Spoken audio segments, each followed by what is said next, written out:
Hello everybody and welcome to Apisa Presents special presentation identifying fossils, minerals, and rocks. Now the following is composed of basically actual questions and actual scenarios that people have posed to me at Mineral Fest or that I've seen people ask about at other shows. So just keep in mind that not everybody has the same amount of skills in this hobby. So what you may think is something very, very easy to identify a mineral, somebody else may not think of. And those somebody else's, you guys are awesome, and so this video is for you. Now first, a disclaimer.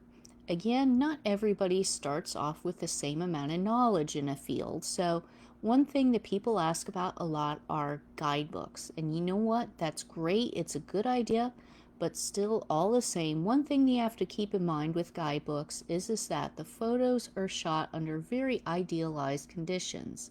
So the sample in the book doesn't always look like the sample that's in your hand. And that doesn't invalidate the sample in your hand or make it look any less different or less special. Just keep in mind that what you have may not always look like what's in a book. But if anybody ever wanted to ask, overall, for those just starting off in the field, for just ease of reading and nice big pictures and also too very sturdy binding, personally, I prefer the eyewitness guides, not only to minerals, but there's also an eyewitness guide to fossils and gemstones.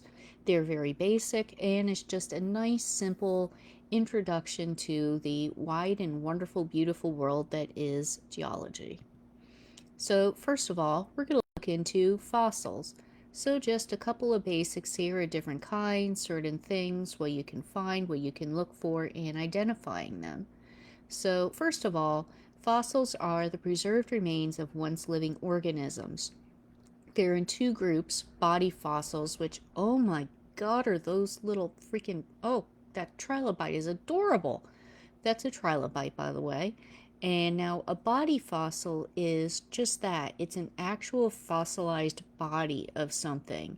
It's not, say, a trace of the body, like its footprint or a cast that's been left behind after the body itself decomposes. That category is trace fossils.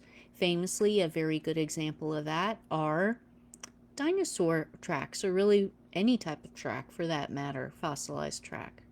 Now, a wonderful site that I can very highly recommend, and he's a great guy too. I met him at, I think, one of the Edison shows once, but Fossil Guy.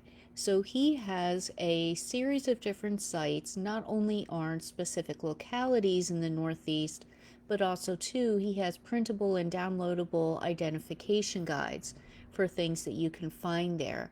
Like, say, a very common site for fossils in the Northeast are the fossil, I always call it crick. There's my Pennsylvania Dutch coming right out of my mouth. The fossil cricks in Monmouth County in New Jersey. Now, he'll have identification sheets on those and even give you backgrounds and other introductory things to each site. Now, brachiopods, first of all. So if you see something that has shells, now in terms of the brachiopods, they're actually called valves. But if you have something that has shells that match, but they're on equal size and shape, basically the right and left halves of them, if you look at them from the side, mirror each other. But then if you flip them over and you try to compare like top and bottom, you can see that they don't exactly match. That's a good way to find out if you may have a brachiopod. Now, corals. We have a lot of followers in Michigan, so hi folks, thanks. Now, corals we have a separate video on corals, which I'm going to wind up uploading and redoing for YouTube eventually, but there is a wonderful site down below on an identification guide to corals, and also too, you may or may not have heard of Petoskey stones. That's a very big Michigan thing. That's actually a fossilized coral. Now, crinoids. Crinoids are wonderful, and you got to keep in mind though that if you find a crinoid, chances are you're going to find a stem piece or some of the individual components. So just note what they look like, and if you find something that kind of looks almost like a little sweet tart, that could be a crinoid stem. Seriously though, they're about like the same size and shape of a sweet tart in a lot of ways.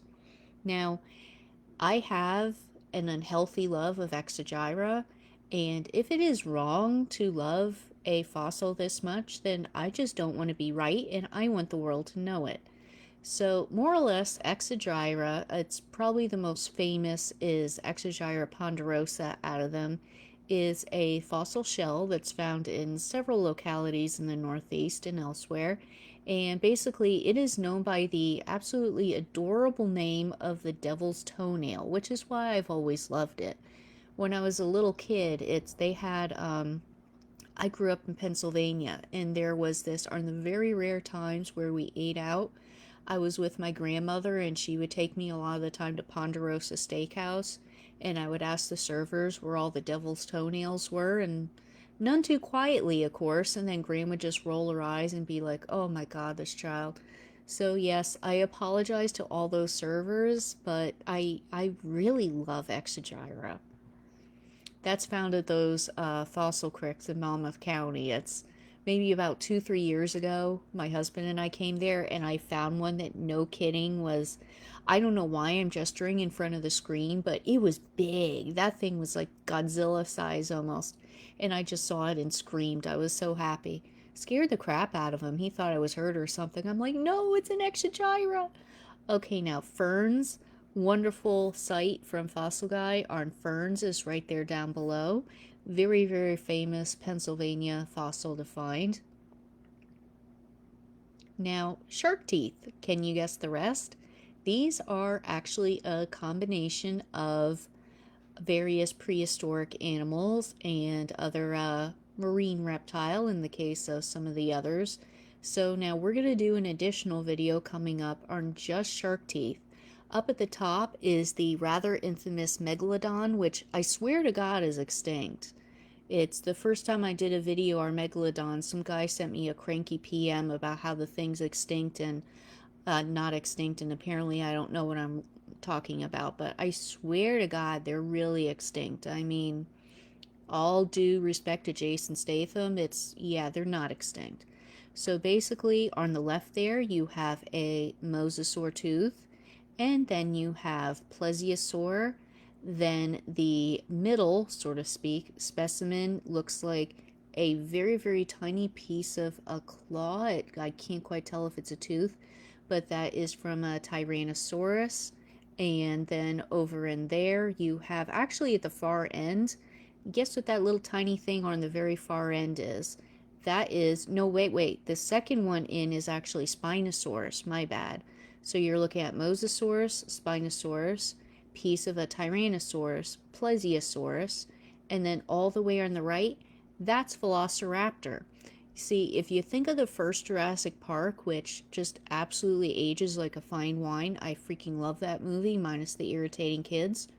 Velociraptor really kind of is the size of a turkey. It's a teeny, teeny, tiny little fella.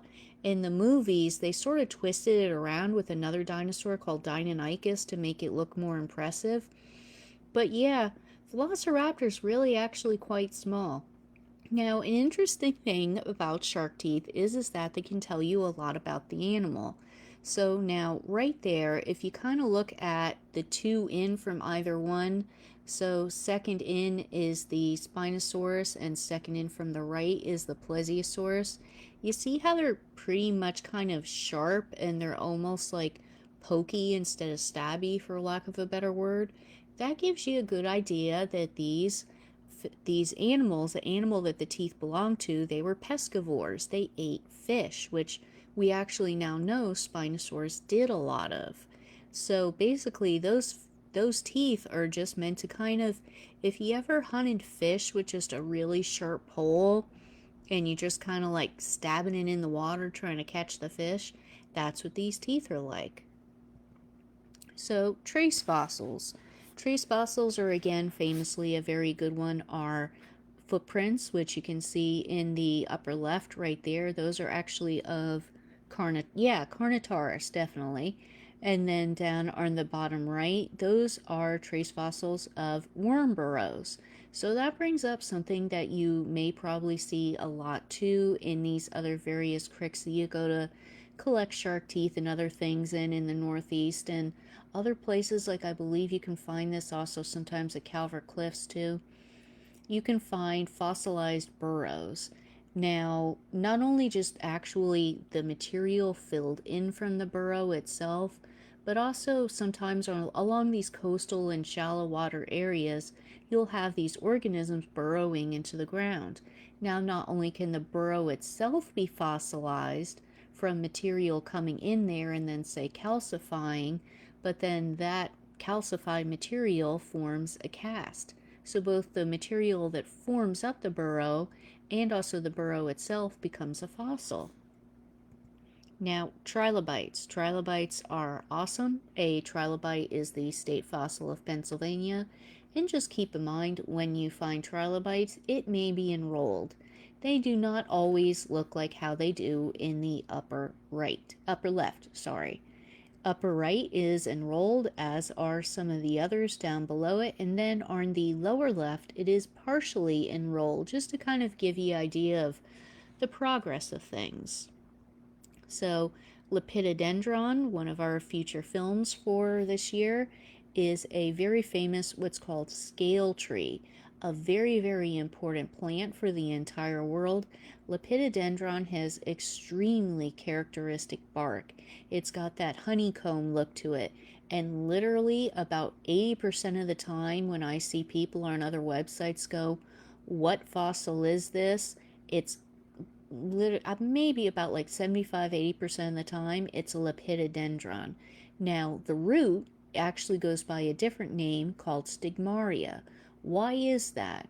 Well, because back in the day, before people really understood lepidodendron very well, they thought that it and stigmaria were actually from different fossilized species. We now know that it's from the same species, but still, if you see stigmaria, it's actually the root of a lepidodendron. Other shells, of course. Ammonites, another thing you'll find often are just pieces of ammonites, not necessarily the whole shell. Belemnites are up there in the upper right. Ecphora is the shell that's in the lower right. It's an absolutely beautiful, wonderful shell to find. It's just, honestly, I like this illustration a bit better, so I put the illustration in. And then all sorts of other shells you can find too as well. Now, fulgurite. This goes by the nickname of fossilized lightning. It isn't really a fossil, but it does preserve lightning, because keep in mind, lightning, well, it wasn't alive. So there goes the whole entire preserving the remains of a dead thing, because lightning wasn't alive. Now, what fulgurite is that, so if you have very sandy soil and lightning strikes the soil, it can basically fuse the sand grains in the soil together, and it sort of creates almost like a cast of what the lightning strike would have looked like if you could have made a cast of it. I actually missed finding one, a really nice one, by about a day when I was a kid, because there was a very big lightning strike in the area, and it was by a park that was by me, and I wanted to go out like digging around this park because there's a spot that I knew had very sandy soil by the water. And no, she wouldn't let me do it. And then, of course, within days, it was all over the morning call that somebody had found a very nice fulgurite there. So, gosh darn it, I almost had it. Now, coprolites. You know what? Fossilization does happen. And in the case of coprolites, or fossilized poo, yes, that is a thing. Yes, it has been studied. The very first person to really study it was actually the one and only Mary Anning. And if you don't know who Mary Anning is, for the love of God, Google her, because that woman was total awesome sauce. Now we're going to look into some minerals and also some rocks, and just, again, very basic identification here. First of all, what is a mineral? Well, in order to do that, we're going to have to look into what are elements. Now, an element is a substance that cannot be broken down into anything else by ordinary chemical means. An example of that is iron. One atom of iron is going to be the same as any other atom, and you can't break it down any further. A mineral is a solid inorganic substance, one made of chemical compounds composed of minerals found in nature. So an example of that is FeS2, or pyrite. Now, a rock is a solid aggregate of minerals, like, say, lapis lazuli, which is not really a mineral, it's actually a metamorphic rock composed of a predominantly blue mineral of various type, and also pyrite and predominantly calcite helps make it up. So now, ice is a mineral. If you want to go out there and form your own mineral collection, just put some ice in your drink because ice does indeed qualify as a mineral. Now, coal is neither a mineral or a rock, so sorry, Santa, better luck next year. Fossils are neither minerals nor rocks. Gems are valuable finished elements, minerals, rocks, or a related substance, because as you can see in our video on gemstones earlier, different cultures throughout time have viewed certain things differently in terms of whether or not they are a gem. Like, say, culture A may value, in this case, amber very highly, but cultural B may just be like, yeah, it's nice, but it's not really what we do ornamentation from. So, identifying minerals. You have a couple of basic properties to work off of: color, crystal system, fluorescence, hardness, location, its luster, optical properties, specific gravity, which is basically the relative amount of water displaced from a particular mineral and something that is of more or less like equal mass. And then also to the streak. Streak is if you would take the mineral, the whatever you're trying to identify, and you would scratch it across a porcelain plate very slow. Whatever color that little scrape bit left behind is what's called the streak. So for an absolutely wonderful site with mineral info, Mindat is absolutely sweet. They're really, really great. And for one on fluorescent minerals, Nature's Rainbows is absolutely wonderful as well. Now, a key thing for anybody trying to identify minerals is the Mohs scale.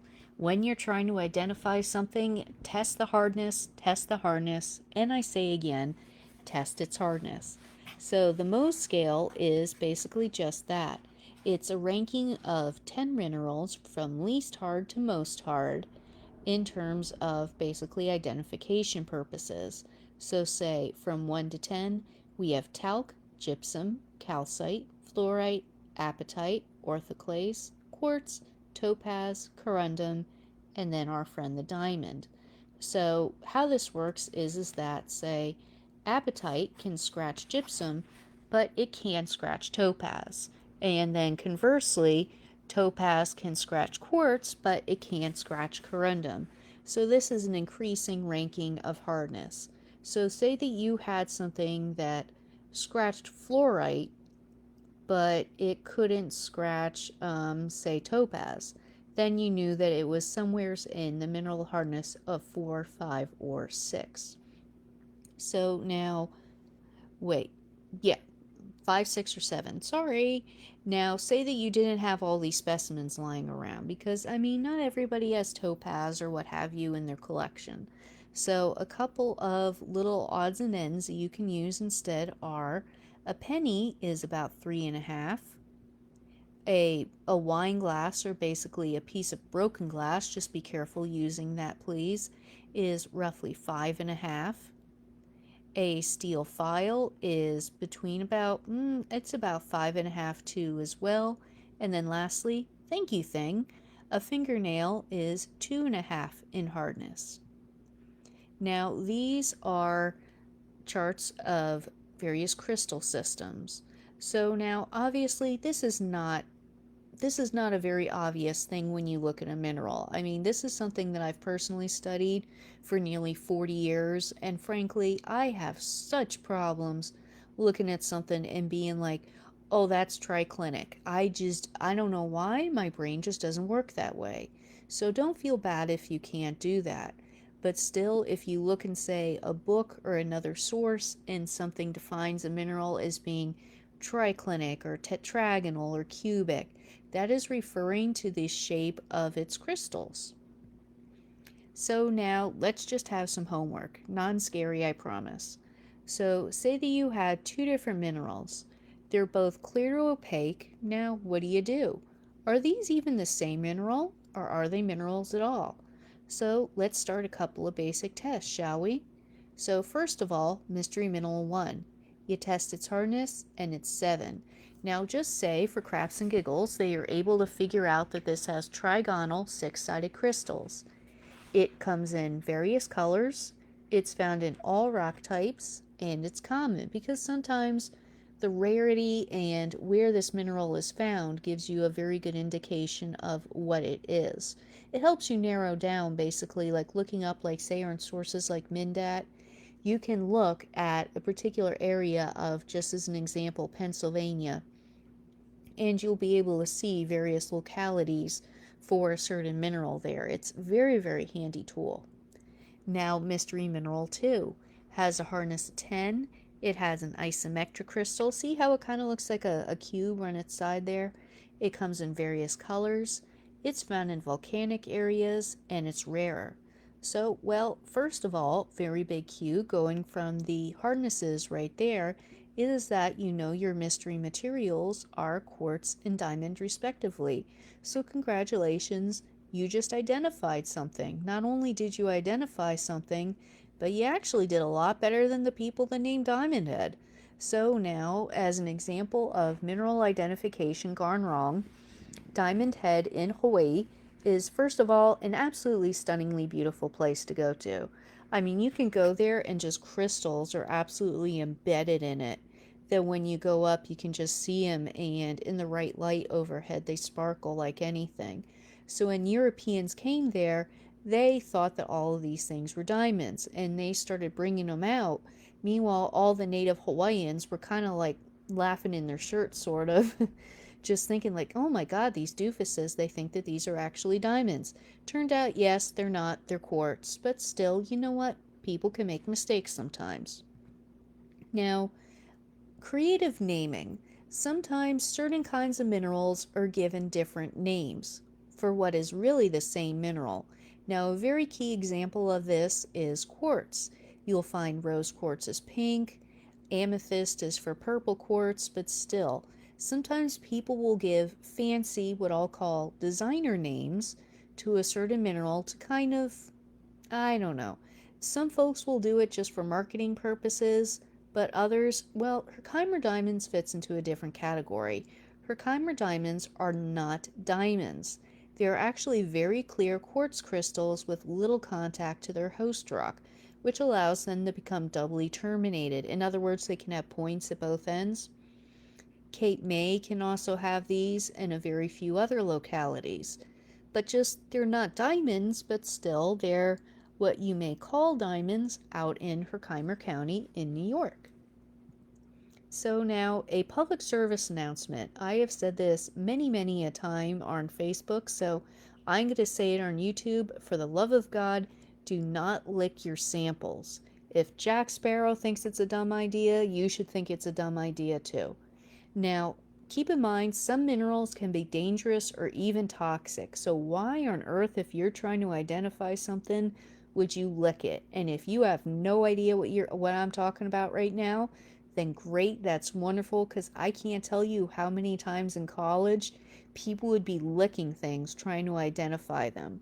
Now, just as an example, okay, and I'll readily admit I knew about what she was doing and I didn't tell her. But one of my main bullies in college, she just had this thing where in Geology 100 and mineral identification labs, she would be licking things like it was a bloody Tootsie Pop, and I just never understood why the heck she did it. So the one day, she's licking this thing and just going to town on it, and I knew what it was, and I gave her about maybe 2 or 3 seconds, and then I flipped the sign over because we were in a lab, and basically you were supposed to write down what you thought it was, and then the other person flipped the sign over. It was actually asbestos, and she turned like 20 shades of several different colors and just ran out of the room. So, important PSA, don't go licking your specimens. So, carbonate minerals like calcite or dolomite may react to dilute hydrochloric acid. Please only do this with the utmost safety. Do not go running around putting HCl on all of your specimens. So, kinds of rock. Igneous rocks are formed by volcanic processes. Metamorphic ones are formed from a rock or mineral that is subject to high temperature and pressure. Sedimentary rocks are composed of sediments or grains bonded together. And the rock is Dwayne Johnson, basically circa 1995 or so. So, igneous rocks are composed of interlocking grains. Some terms that you'll see are aphanitic, glassy, phaneritic, or porphyritic. So, aphanitic rocks cool fast within the earth. Because they cool very, very fast within the earth, they don't have the time to develop a lot of crystals. So, they're called outside the earth. Outside. So, they're called extrusive. Now, cooled quick, cooled outside the earth, you can't find that many crystals on them. On left right there, we have andesite. That's an aphanitic rock. It's a rock, it's igneous, but it still doesn't have much of a crystal texture to it. Conversely, on the right, you have granite, which is a phaneritic rock. That is intrusive. It cooled within the earth. And because it cools within the earth, its temperature and other things are more regulated. It cools slowly, so you have the time to form these larger crystals, like say the black bits or mica, and there's also classically K feldspar, quartz, and a bunch of other things in granite. Now, glassy rocks, on the left, obsidian, cool so quickly they can't form crystals. They cool outside of the earth in just pretty much a snap almost in temperature, and it causes them to really just form that texture. Now, porphyritic ones are a sign that the parent magma cooled in two different stages. So you have the very large clasts, as they're called, and then the matrix in the back is something entirely different. Metamorphic rocks are also composed of interlocking grains, but these look, for lack of a better word, squished, or have other visual cues. Basically, they're just kind of sandwiched together really tight. They're classified by texture. And then down below, we have some very nice schist. And I mean that literally. On the left, we have gneiss, and then on the right, we have the metamorphic rock schist. Sedimentary rocks are individual tiny grains stuck together. They're classified based on the particle size. So, sandstone is a rock with individual grains that you can see with your eye. Siltstone is one where you cannot see individual grains, but keep in mind they are there. Grains are smaller than sand. When it's broken or wet, it feels gritty. It's often mistaken for shale, too, I find, which is down below on the right. So mudstone or shale, two different rocks, are made of particles so small you need a microscope to see them. So this mud compacts in sheets over time, and the rock develops into planes along which it can break. So that is just a very, very brief primer on some noted fossils, minerals, and rocks, especially within the Northeast, and how you can identify some of them. For any further information, I can highly, highly recommend going to one of the other sites that I mentioned. And in the meantime, folks, thank you much. Now, go out and find yourself some minerals. Bye now.